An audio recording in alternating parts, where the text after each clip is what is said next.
You're listening to the Bent Business Marketing Podcast, helping struggling entrepreneurs realize your business is bent, not broken.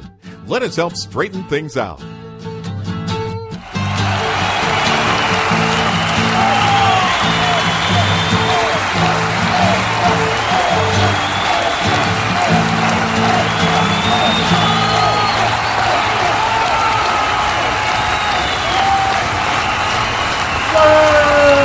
What's up, everybody?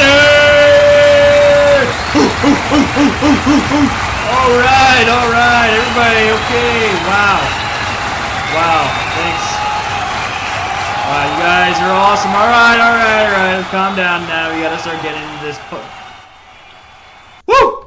All right, everybody, this is Andy from Bent Business Marketing Radio and BentBusinessMarketing.com.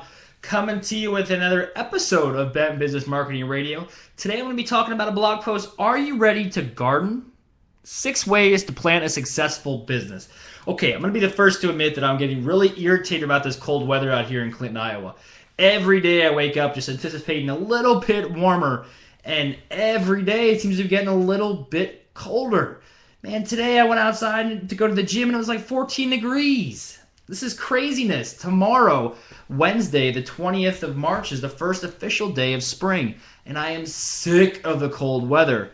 You know what? I'm not a winter type person. I love spring and summer. I like fall, but once we delve into the winter months, I get a little irritated. But I can't control the weather. There's nothing I can do about that. I'm still a really optimistic and positive dude, so I wanted to come to you and record another podcast called Are You Ready to Garden? 6 Ways to Plant a Successful Business.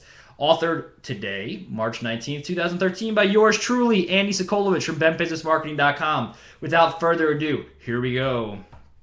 If you want to be rewarded with healthy, delicious, and abundant produce, you have to prepare your garden. Proper nutrients, fresh turned soil, and essential moisture are all required in order to experience a bumper crop in 2013. I love gardening. Not only is gardening a great way to introduce my children, to the miracle of producing your own food, but the process itself can teach us so many lessons that relate to our businesses. In this quick post, I'm going to break down the essential steps of preparing your garden for a new spring planting, as well as define how you can drag the fresh tilled dirt of your hobby into your business and grow a lucrative cash garden. Here we go. 6 ways to plant a successful garden. Okay, I'm jumping off script here for a second, but basically what I did is I truly do love gardening. That's no BS there, folks. I love gardening. I think it's an awesome feeling when you can actually go out and harvest fruits and vegetables that you grew with your own 2 hands. I believe it's a dying skill that a lot of people need to take up and reintroduce the hobby to their family. But as I planned for my spring garden, I was just thinking, man, a lot of these steps sound very similar to what I would advise somebody that's looking to start up a business, especially a brand new, organic, fresh from the dirt business, and they have no idea what they're doing. So that's how I came up with these 6 ways to plant a successful business. Number 1, create a list of types of plants you would like to grow in your garden. Pretty simple, right? Define what it is you're going to offer. Is your product or service in high demand? A business, just like a garden, is very personal. Its caretaker wants to grow the fruits and vegetables which he or she enjoys, but a garden is always healthier when you plant a various selection of plants which complement each other. Offer something which everyone can enjoy. After a few growing seasons, the demands will become more focused and you'll have a better idea of the seeds that you should sow. Okay, I'm going to break that down a little bit. If anybody out there listening is familiar with gardening, you know that planting certain kind of species of plants in close proximity is going to be bad juju, okay? Bad for business. They're going to choke the other plants out, or they're going to go ahead and suck up all the light, and the plants are going to be void of any nourishment, and they'll die. That's what I'm saying. You have to be aware when you start a business what it is you're really going to offer. You cannot launch a business on a single idea of a single product. Now, I'm not saying you can't. It is possible. But especially if you're getting into the retail world, you have to be able to offer multiple products that complement each other, that fit within a congruent theme, but they complement each other. Each one is going to highlight the use of the one next to it. Moving on. Step number 2, choose a location. If you haven't already started a garden, you have to choose the location. If you are just starting out and are on the hunt for a new storefront, be sure to take the time to thoroughly study the location. Do you know what you want to sell and what you want your business to be known for? What do your customers look like? These answers will play a large part in choosing a spot to do business. Hang out around potential locations. Take notes on the type of individuals walking by. Annotate in a small notebook the busy foot traffic times and distance from large schools, office buildings, or touristy parts of town. Create an image of your ideal customer and be on the lookout for passerbys who match your vision. Okay, boom, off script. Number 2, choosing a location is key. You're not going to start tilling up earth in a location where there's no sun. You're not going to start tilling up earth where in a location where there's just poor drainage. The same applies to when you start picking where your business is going to call home. Don't just find a storefront and you say, I think that's a cool facade or it has a neat little canopy. Do some actual research, spend some time out there in front of that business and start documenting some details. Are people walking by? Is it pretty when you're walking by? Are there trees blossoming?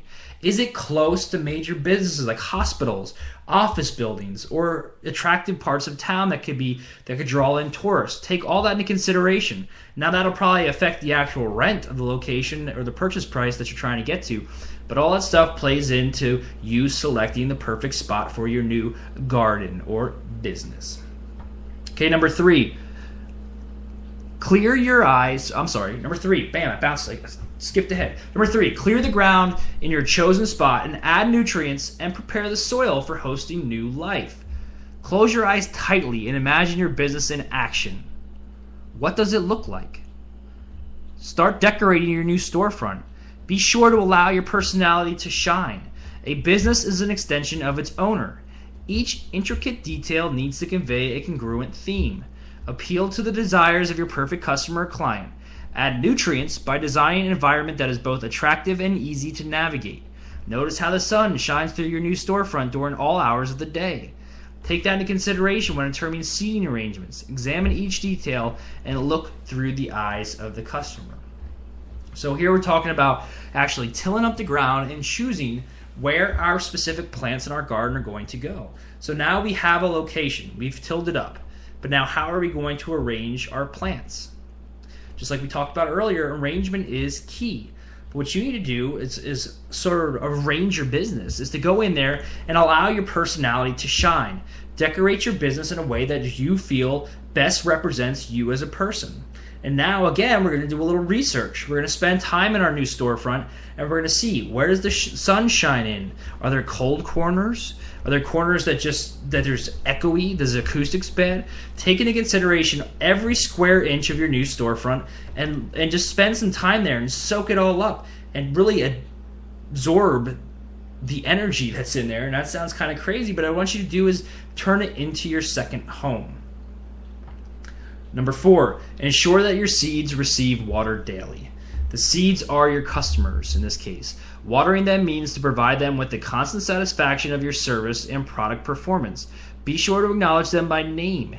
Each one will bloom differently depending on the amount of care they receive.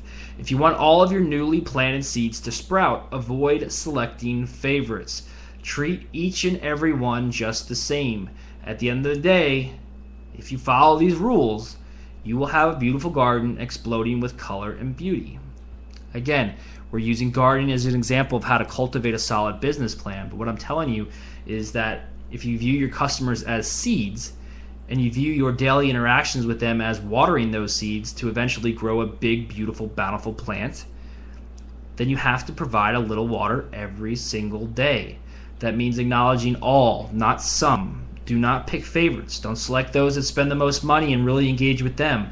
Never look at somebody that comes in and maybe is not dressed like your usual clientele, and you just choose to turn a blind eye to them because they don't really fit your ideal customer. Everybody that comes in and chooses to spend money is a customer unless otherwise proven difficult and no longer comes there. And I guarantee you, if you stay true to your values and your morals and you decide what you want your business to run, you're going to eventually weed out the people who do not belong there. You're going to actually plant a hefty harvest of solid seeds that sprout into beautiful plants, and it's all because you're watering them each and every day, providing them with engagement and interaction. Number 5, work to keep weeds from crowding out the young seedlings. Weeds leach nutrients from your plants. Every business will experience some loss, but the key is to yank that weed prior to it destroying the main crop. Complete monthly or weekly budget reviews. Constantly search for new ways in which to cut costs without losing overall product quality.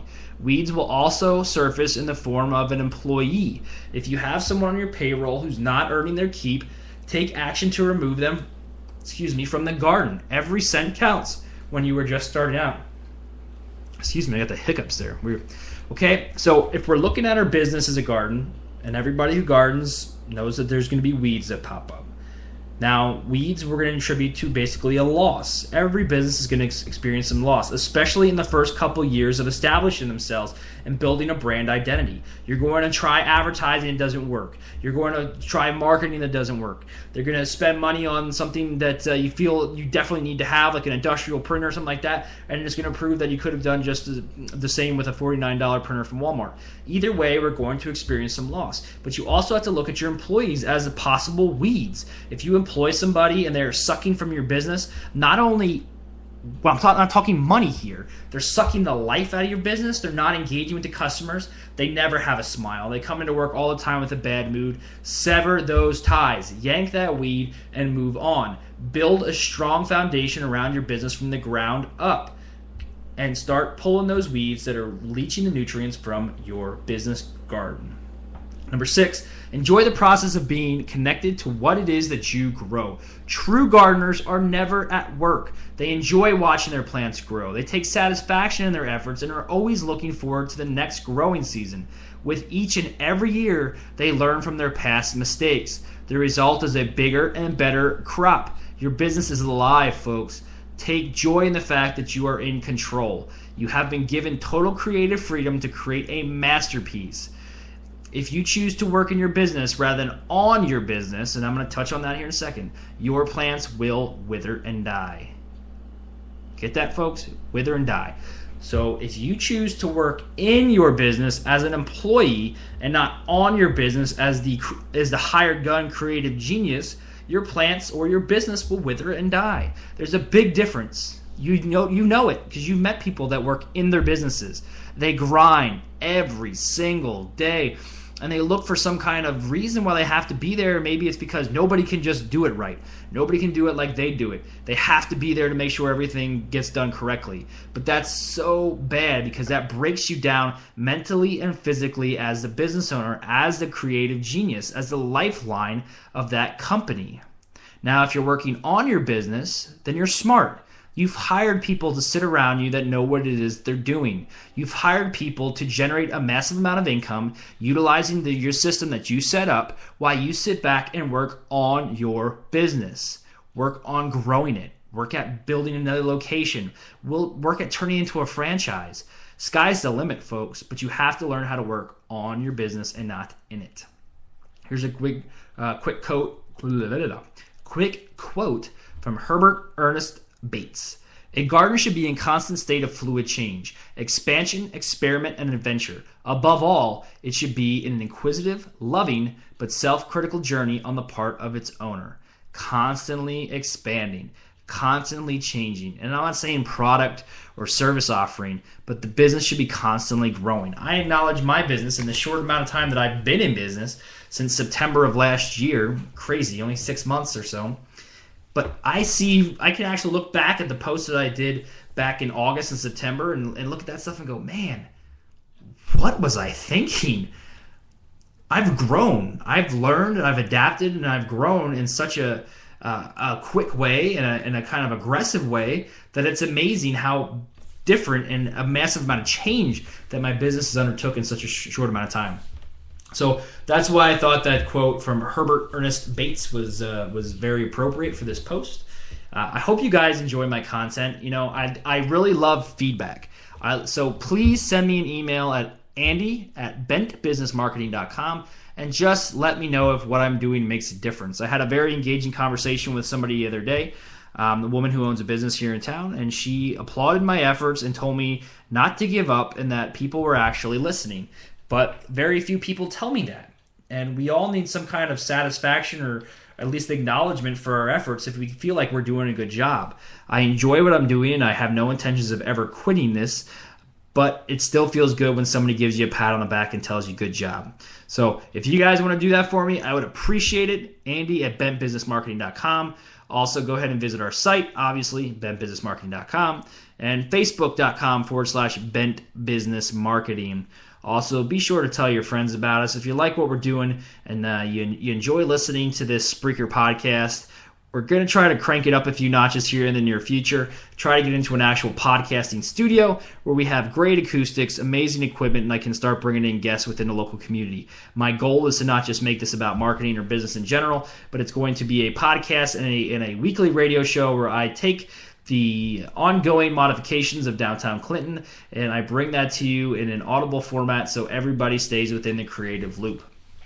Okay, as always, this is your host, Andy Sokolovich, CEO and Chief Genius at Bent Business Marketing.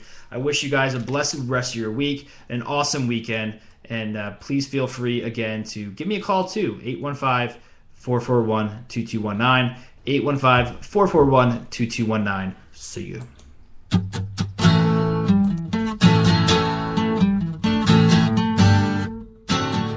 If you want to hear more, be sure to subscribe and give us the thumbs up by leaving a comment below. As always, thanks for listening to the Bent Business Marketing Podcast. We're passionate about helping you succeed.